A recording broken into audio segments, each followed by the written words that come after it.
Namaku Sari, usia 35 tahun. Sudah 5 tahun aku hidup sebagai janda setelah suamiku meninggal karena kecelakaan motor. Sejak itu, hidupku berubah perlahan tapi pasti. Aku bekerja sebagai perawat di puskesmas desa. Tempat yang kecil tapi selalu ramai dengan pasien dari pagi hingga sore. Setiap hari aku berusaha tersenyum di balik masker putihku, menenangkan anak-anak yang takut disuntik, atau membantu ibu hamil yang datang periksa. Di luar itu, hidupku berjalan datar. Pulang kerja, aku memasak untuk diriku sendiri, mencuci pakaian, lalu duduk di teras sambil memandangi sawah di kejauhan. Kadang aku iri melihat tetangga yang masih lengkap keluarganya, tapi aku sudah belajar menahan rasa. Orang-orang di desa mengenalku sebagai perempuan kuat, meski sebenarnya aku hanya pandai menutupi sepi. Suamiku dulu meninggalkan banyak kenangan, tapi tidak banyak harta. Rumah kecil peninggalannya jadi tempat aku berlindung dari segala tatapan orang. Aku tahu, menjadi janda di desa bukan hal mudah. Ada yang iba, ada yang kasihan, tapi tak sedikit yang memandang dengan curiga. Setiap langkah, setiap senyum, seolah selalu punya arti ganda bagi mereka.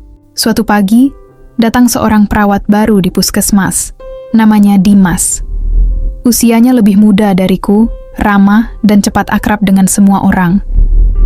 Aku sempat mengira dia hanya anak magang, tapi ternyata ia pegawai baru yang dipindahkan dari kota. Dimas sering menolongku di ruang tindakan, bahkan kadang mengambil alih pekerjaan berat tanpa diminta. "Aku bantu ya, Bu Sari," katanya sambil tersenyum sopan. Aku hanya mengangguk, sedikit kikuk dengan caranya memanggilku Bu. Hari-hari berikutnya, kami semakin sering bekerja berdua. Dimas banyak bercerita tentang keluarganya, tentang betapa sepinya tinggal di desa. Aku hanya mendengarkan, sesekali menimpali. Tapi tanpa kusadari, senyumnya mulai menenangkan hatiku. Ada sesuatu yang terasa berbeda setiap kali ia lewat dan menyapa. Malam itu, saat aku pulang sendirian melewati jalan setapak, pikiranku terus melayang pada tatapan matanya. Aku tahu seharusnya tidak ada perasaan apapun. Tapi entah mengapa, untuk pertama kalinya setelah sekian tahun, hatiku kembali berdetak lebih cepat. Hari-hariku di puskesmas terasa lebih ringan sejak kehadiran Dimas. Ia cepat beradaptasi, sopan pada semua orang, dan selalu punya cara membuat suasana kerja jadi hangat. Setiap pagi ia datang lebih awal, menyiapkan alat medis, bahkan menyapaku dengan segelas kopi hitam yang ia beli di warung depan. "Biar semangat, Bu Sari," katanya sambil tersenyum. Aku hanya tersenyum kecil menunduk, tapi jantungku berdetak lebih cepat dari biasanya. Kami sering bertugas bersama di ruang perawatan. Saat pasien sepi, Dimas suka bercerita tentang masa lalunya, tentang hubungan yang gagal, tentang keluarganya yang tinggal jauh di kota. Aku mendengarkan dengan tenang, lalu entah bagaimana, aku mulai ikut bercerita tentang hidupku juga, tentang suamiku yang meninggal, tentang anak yang belum sempat kami punya, tentang sepi yang menemaniku setiap malam. Dimas mendengarkan tanpa menghakimi, hanya mengangguk pelan sambil berkata, "Ibu hebat bisa bertahan sejauh ini."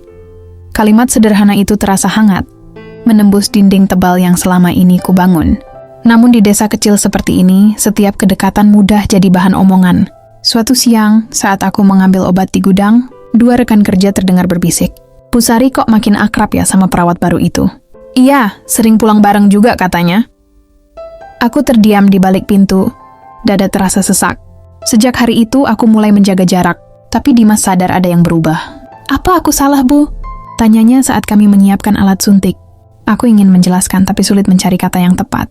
"Enggak, aku cuma takut salah paham," jawabku akhirnya.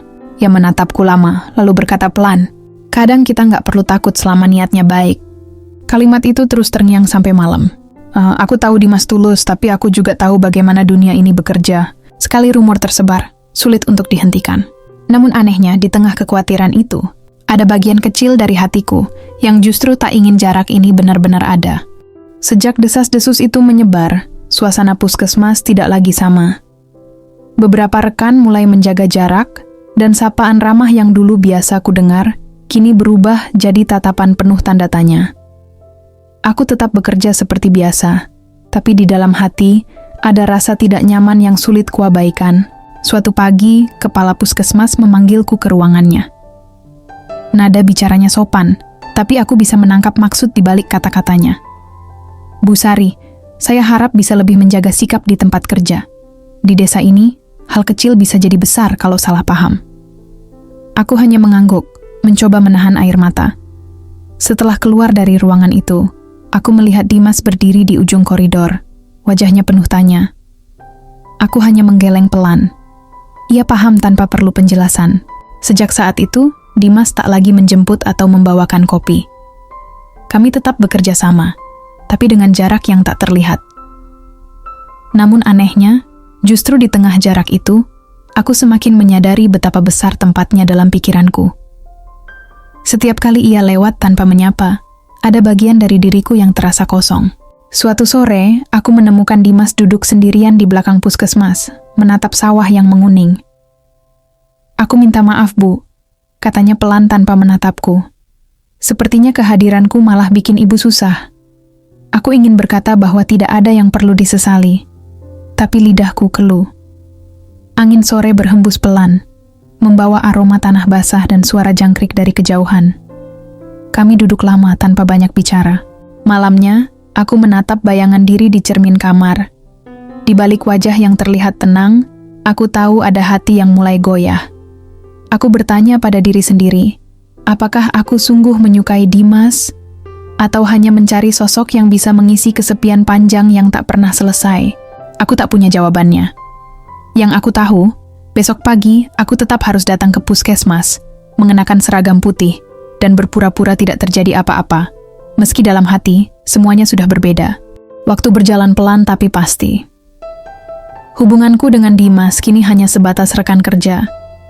Tidak ada lagi pesan singkat atau tawa kecil di sela jam istirahat. Kami bicara seperlunya, dengan jarak yang dijaga hati-hati. Di luar, gosip mulai reda, tapi luka kecil yang tertinggal di dalam diri tetap terasa. Suatu pagi Dimas datang dengan kabar bahwa ia akan dipindahkan ke puskesmas di kecamatan lain. Aku menatapnya lama, mencoba menyembunyikan rasa kehilangan yang tiba-tiba muncul. "Terima kasih sudah banyak bantu aku," kataku pelan. Ia tersenyum. "Aku yang berterima kasih, Bu. Ibu banyak ngajarin aku tentang sabar." Setelah itu, ia pamit tanpa banyak kata. Hanya senyum terakhir yang kutatap sampai ia menghilang di ujung jalan. Hari-hari berikutnya kembali sepi seperti dulu. Tapi kali ini, sepinya terasa berbeda. Tidak lagi menyesakkan, hanya menenangkan. Aku mulai terbiasa bekerja sendiri lagi, menata obat, memeriksa pasien, dan sesekali membantu ibu-ibu hamil yang datang tanpa pendamping. Di sela kesibukan itu, aku mulai belajar berdamai dengan masa lalu. Suatu sore, saat matahari hampir tenggelam, aku duduk di teras rumah sambil menatap langit jingga. Angin bertiup lembut, membawa bau tanah basah dan suara anak-anak bermain di kejauhan. Aku tersenyum kecil. Hidup memang tidak selalu memberi jawaban seperti yang kita mau, tapi selalu memberi jalan untuk melangkah lagi. Beberapa bulan kemudian, aku mendapat kabar bahwa Dimas menikah dengan perawat dari puskesmas tempat barunya bertugas. Ada perasaan aneh di dada, sedikit sesak, tapi juga lega. Aku menatap keluar jendela, membiarkan udara sore menghapus sisa perasaan yang belum sempat kuucapkan. Malam itu, sebelum tidur, aku menatap foto suamiku yang sudah lama kupajang di meja. "Aku baik-baik saja," bisikku pelan, dan untuk pertama kalinya setelah sekian tahun, aku benar-benar merasa tenang. Bukan karena segalanya sudah sempurna, tapi karena aku akhirnya berdamai dengan kesendirian yang selama ini kutakuti. Kadang, hidup menguji kita bukan dengan kehilangan, tapi dengan kehadiran yang datang di waktu yang salah. Dari kisah Sari, kita belajar bahwa kesepian bukan alasan untuk melupakan diri sendiri. Ada saatnya seseorang datang hanya untuk mengingatkan bahwa hati kita masih bisa merasakan. Bukan untuk dimiliki, tapi untuk disadarkan. Menjadi kuat bukan berarti tak pernah jatuh, tapi berani berdiri lagi tanpa menyalahkan siapapun. Karena pada akhirnya, kedamaian sejati bukan ketika seseorang datang mengisi, tapi ketika kita mampu berdamai dengan sunyi yang selama ini kita hindari.